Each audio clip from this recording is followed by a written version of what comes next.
Hi everyone, it's Kelly from Anima. Guess what? We have some really exciting news to share, especially for our developers in the house because we are launching our new Chrome extension for Figma. So what does this mean? For the first time ever, developers can now get React code directly from Figma in just a couple of clicks. It's super simple and easy to use. I'm going to show you guys exactly how to do it in this short video. Alright guys, so here I am just in my Chrome browser. All I've done is I've just headed over to the Chrome web store where I can search for extensions, and I've typed in Anima. We're ready to go ahead and install it.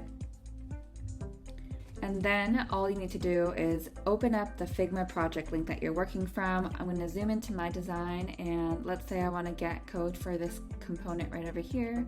I'm going to select it, head over to the inspect panel in Figma, and the get code button will be right there. Once you click on that, the code panels on the bottom will populate with the code that you're looking for. Here we have our React code that's populated in these two code panels. We have the JSX on the left and the CSS right here on the right. You can toggle between HTML or React, and then you can just copy that to your clipboard. Super simple. Give it a try for yourself. Let us know if you have any questions.